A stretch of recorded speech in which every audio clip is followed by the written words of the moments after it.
When the streets pay your debt, or they come to collect, 'cause they remind you who you are, 'cause they don't never forget. When the streets pay your debt, or they come to collect, 'cause they remind you who you are, 'cause they don't never forget. When the sky fell, I didn't understand it all. Here today, gone tomorrow, time tells all. When fear showed up, I was just a little older. School was training grounds, become a student or a soldier. And from the second I went all in, the sellers started calling. We brothers in blood, so them lessons ain't lost. We started off small.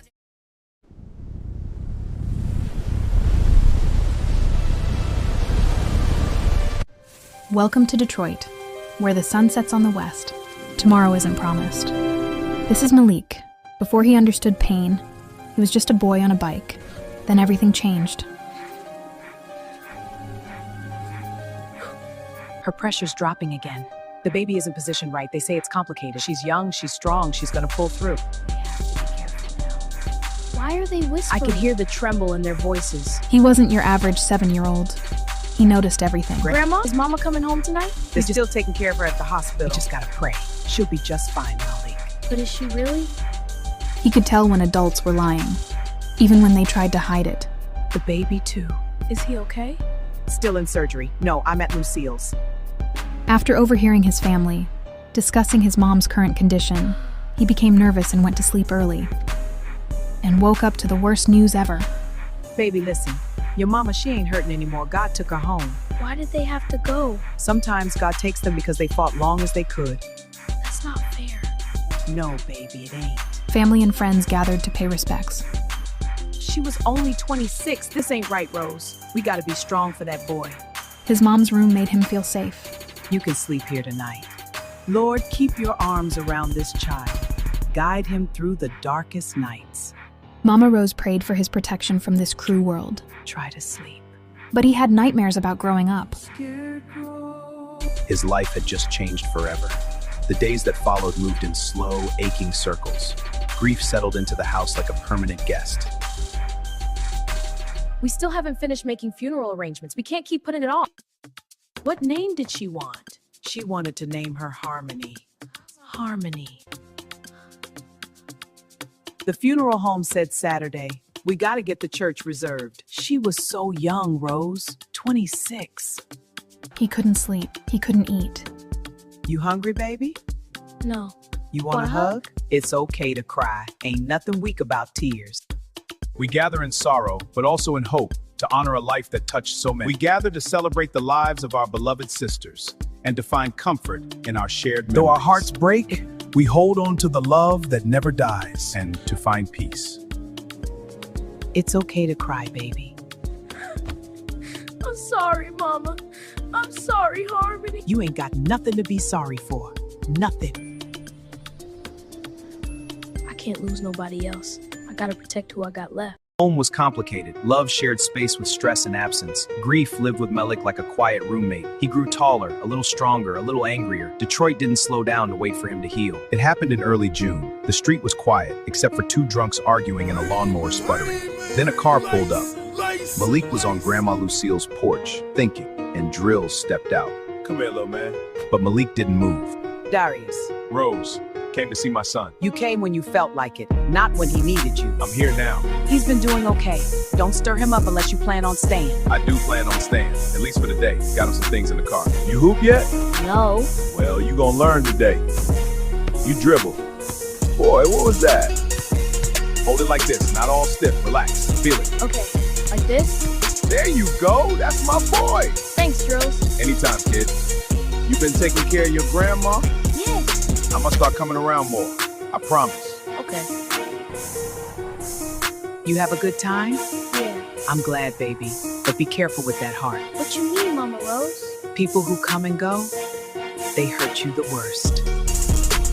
Your daddy is my son and I love him, but that boy just like your granddaddy.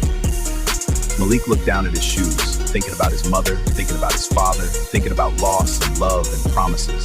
He didn't answer because deep down he already felt it. Drills kept his promise, enough for Malik to start counting on it. But when he showed up, Malik felt something warm, electric, and hopeful. Drills showed up more than Malik had ever seen before. They practiced dribbling in the street. They shot hoops in an abandoned driveway. They rode around listening to old school rap in the silver Chevy Impala. Your birthday coming up, right? In like 2 months. You gonna be 9. 9 ain't a baby no more. I need you to make it farther than me. Ain't gonna hurt you. I just need you to understand something. It ain't loaded. See? Look. Yes, sir. Never play with it. Never show nobody. And never point it at somebody unless it's life or death. You hear me? Yes, sir. But as summer wore on, trouble began slipping through the cracks. I told you it's handled. You must be Malik. Yes, ma'am. Well, ain't you polite? She mad at me again. Who? Asha. Sometimes love turns dangerous when people don't heal. One afternoon, late August, Malik sat in the silver Chevy Impala with his father, waiting. If anything ever happened to me, just remember I loved you. 2 weeks later, the tension exploded. It was late one September evening. The knock came at the door. Where they at? Lord help us. Excuse me? He ain't here right now. Lower your voice. He thinks he's run till he could play me like that. He was some girl on the east side, ain't he? Lied straight to my face about where he was going. Why you coming here? Why you trying to keep that man from having a relationship with Malik? What you think? With that boy, he got excuse. That boy is his son. I don't care. I'm done with the disrespect. Girl, you better watch your... If I catch him lying to me one more damn time, I swear I'll kill him. Then the call came the next day. Is he okay? He's gone.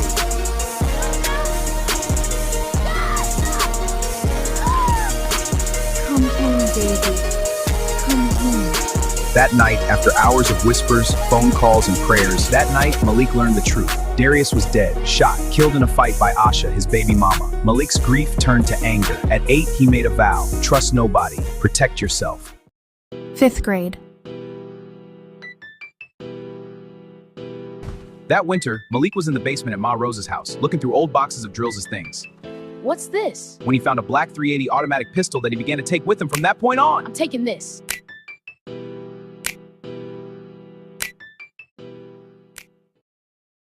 When fear showed up,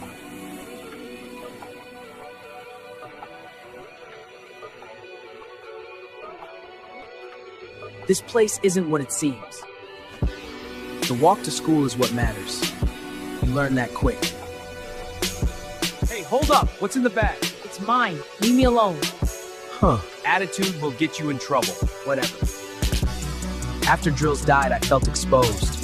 The fear got strategic. The gun wasn't about power. I carried it, just in case. Every step felt louder, every hallway narrower. Hey, new kid, what's in the bag? Why you always looking like that? You scared of something?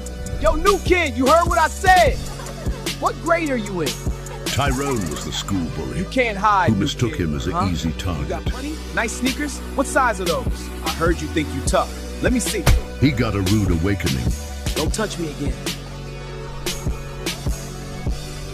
For the first time, Malik felt the raw power of control. But the gun didn't make me brave. It made me aware. Life kept moving. Lord, watch over my family. These dishes won't clean themselves. Did you hear about the stairs? That boy is trouble.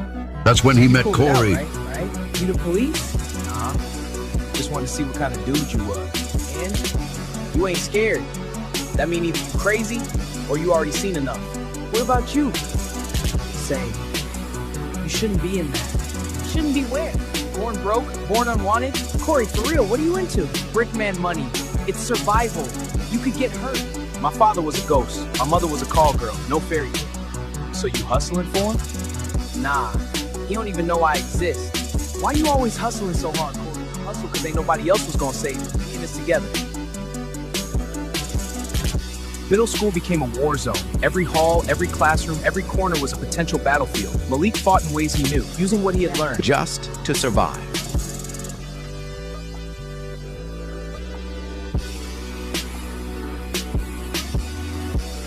The bleachers kept the most secrets.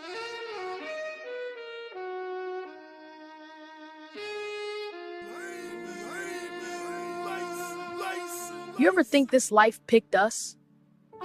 What you mean? Like we ain't really choose none of this. It was just there. My pops, they say he was big time. Brickman, out of town money. Came through, smashed my mom's one night, then dipped back OT. Moms? She was already out there, working. Everybody knew her name. Yeah. When people look at me, they don't see Corey.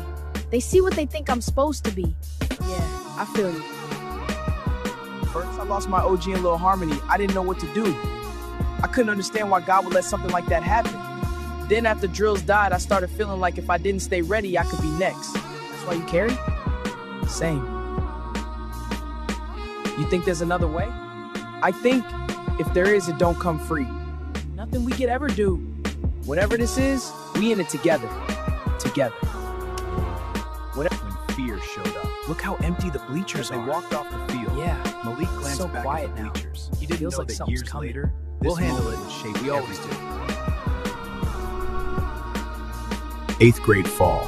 Corey's sister had a baby. That night, it went too far. She crying. He hit her again.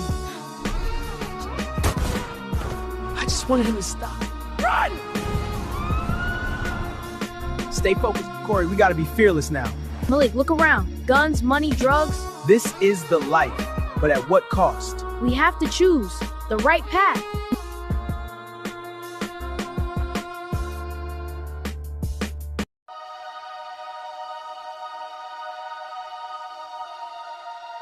By high school, Malik walked like the world owed him a debt. Redford High wasn't a school, it was a pressure cooker. High school wasn't about education, it was about survival.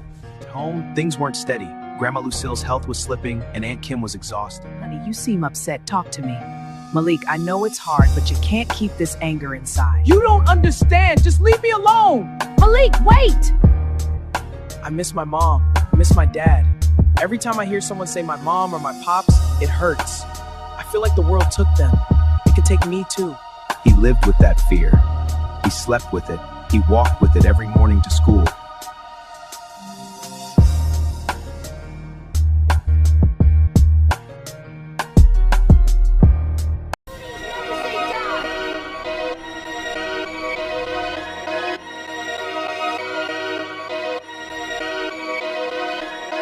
High school brought new challenges, new schools, new faces, but the world had already taught Malik its harshest lessons. By the time Malik reached high school, the stakes were higher. He was bigger, stronger, faster, and smarter. Malik met Reem his freshman year, not on the block, but in the chaos of Redford High. Reem was the first one Malik noticed. He carried himself like an athlete who didn't need to prove it. Malik saw Reem prove it the first week on freshman Friday when a senior tried to press Reem near the lockers. Later that day, Malik nodded at him in the hallway. You good? Always, fam. Ali came next. Slim, quiet, always with a heavy backpack. Ali looked like he belonged in a coding lab. He was Arabian from Dearborn and his family owned pawn shops. Hey, Ali, that's me. Yo, Ali, I heard what happened in the stairwell. He tried to snatch my glasses. I handled it. I swept his legs, locked his arm, took them back. I study martial arts. Discipline, control, balance. Balance in this place? Especially here. They clicked fast, 3 different worlds colliding into one circle. Yo, Malik, you ready for this? He was born ready, just like us. Let's show him what we got. The Fenkel Street crew didn't just show up at Redford High, they seeped into it, the same way cold finds its way through cracked windows in the winter. They operated with a quiet confidence. Their reputation was their badge. The crew started multiplying, not because they were recruiting, but because the school itself was bleeding and nobody contested it. Teachers avoided eye contact when they walked by in the hallway. It was during his junior year that Malik would find history repeats itself. This time, the incident was bigger, louder, and more public. Yeah, we got this. All right, they're here. Stay sharp. Let's go. Let's move. No mistakes. Nah, Javon not built for this distance. Tripping, bro. That's the Knicks from Fenkel. Watch where he stands. This our side. Words escalated into shoves. Shoves escalated into fists. Break it up. Someone get security. You gonna regret this, local Coleman. Coleman.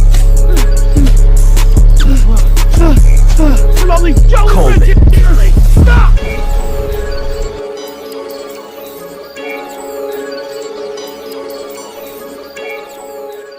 In the streets, pay your debt, or they come to collect. Cause they remind you who you are, cause they don't never forget.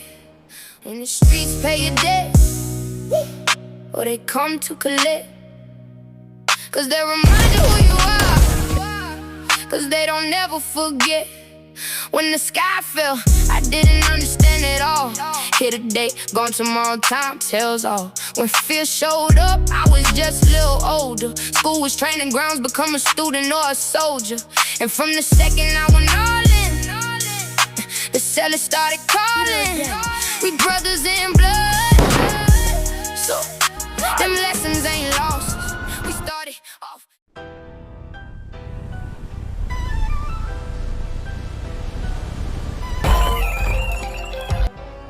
Hands behind your back, now.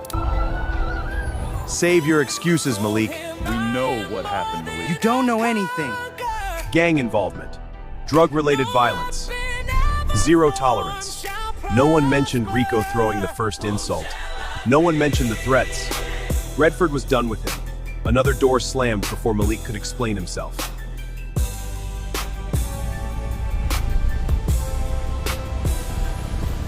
Mackenzie High School. Mackenzie felt colder, older, harder. A place where mistakes didn't shock anyone, they were expected. Mackenzie High School sat in the worst possible place. The building stood like a concrete hostage between two rival crews. Joy Road Street Crew, better known as the Joy Boys. West Hell Chicago Road Crew. The school wasn't neutral ground. It was a meeting point, a boiling pot where grudges crossed hallways and reputations were tested. Everyone knew where you stood, or the choice was made for you. But in this game of chess, you either just a player or a piece. Demons praying for a feast in the belly of the beast. State to state, all aboard, don't get caught up in the streets. But when you brought up in the streets, tell me what else to expect. When these young niggas wild and they kill for their respect. In the field on them blitz, all the That's where Deuce would introduce Malik into a war he wasn't enlisted in. Same lanky frame, same nervous smile, same gamer posture, like he was still more comfortable holding a controller than standing in a hallway full of wolves. Deuce had been kicked out of Martin Luther King High School, not for fighting but for slipping grades, skipped classes, and distractions that followed him early. Man, I messed up, but not again. Joy Road controlled the cafeteria, the stairwells, the back exits, even certain classrooms. Malik didn't want anything to do with either side. The brick walls were tagged. Windows stayed cracked. Security guards watched but didn't intervene unless blood hit the floor. But the streets didn't care about intention. Being from 6 Mile made him a target the moment he walked in. His posture, his silence, the way he scanned rooms, it all gave him away. The Joy Boys didn't just run Mackenzie. They terrorized it. If you weren't from Joy Road, you were a visitor. Deuce moved different, somehow affiliated with both sides, not floated between worlds, as not by muscle, but by familiarity, without being swallowed by either. When eyes started following, That's my cousin. that word, cousin, did more than any explanation ever could. Malik didn't dress like a student. He dressed like someone who was already somebody. Black Gucci loafers, clean and unapologetic. Black designer shorts, crisp. A rock-bottom entertainment t-shirt layered under a matching varsity jacket. Platinum wire Cartier sitting low on his nose. He didn't speak much. Didn't smile. Didn't need to. The hallways noticed. Girls turned their heads. Whispers followed him like echoes. He wasn't flashy, but he was composed, calm in a way that suggested experience, pain, authority earned the hard way. And then there was Tamika. She had that Joy Road confidence. Bold walk, sharp tongue, eyes that challenged instead of invited. Problem was, Tamika wasn't single. Tamika was Joy Road property. One of the Joy Boys' girlfriend. And in Mackenzie High, that wasn't a title. It was a claim. He felt it the moment eyes shifted, the moment laughter stopped, the moment someone muttered his name without knowing it yet. Mackenzie had noticed Malik, and the Joy Boys were about to decide whether he belonged or needed to be reminded where he was. Don't make this harder than it has to be. She laughed too loud in the past, brushed too close on purpose, not because he understood territory. He'd seen too many people die over women who weren't worth the aftermath. At Mackenzie, girlfriends were extensions of pride. Touched the wrong one and you weren't fighting a man. You were fighting his whole block. You playing it smart, but she ain't gonna stop. Not my problem. But in that world, silence was still an answer. A few weeks passed and without noticing, and homecoming changed everything. Music pulsed through the gym, bass rattling the bleachers, bodies packed tight under dim lights and cheap decorations. Malik wasn't planning to go. Deuce convinced him last minute. Just pull up. One night of fun ain't never hurt nobody. That's when he did it. Deuce hooked them up. He don't gotta know. Then the music swallowed the moment. That night, away from the school, away from the eyes, Malik crossed a line he knew better than to touch. It wasn't love. It wasn't even reckless. It was young hunger mixed with adrenaline. The hallways were quieter. Eyes lingered longer. Whispers followed Like shadows. That's when Deuce pulled him aside. Her dude, Leon, he asking questions. Didn't panic, he listened. By lunch, the message was clear. They're planning to jump you after school. No talking. That wasn't a fight. That was a statement. Malik didn't wait.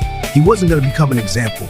Malik found Dion around 5th period, slipping into the boys' bathroom with 2 of his goons standing lookout. Malik followed him in alone. The door shut. What you want, 6 Mile?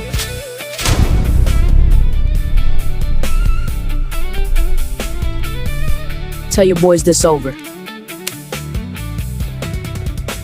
Malik disappeared instantly into a crowded hallway that vanished like a mist, bursting out a back door by the gym, but the police arrived within minutes. He sprinted a few blocks where he ditched the pistol on the library rooftop. He ran a block over and was aggressively apprehended by Detroit police. After the arrest, Malik was suspended, court date scheduled, and his future seemed uncertain. But behind the shadow of punishment, Malik found clarity. He didn't want this life forever.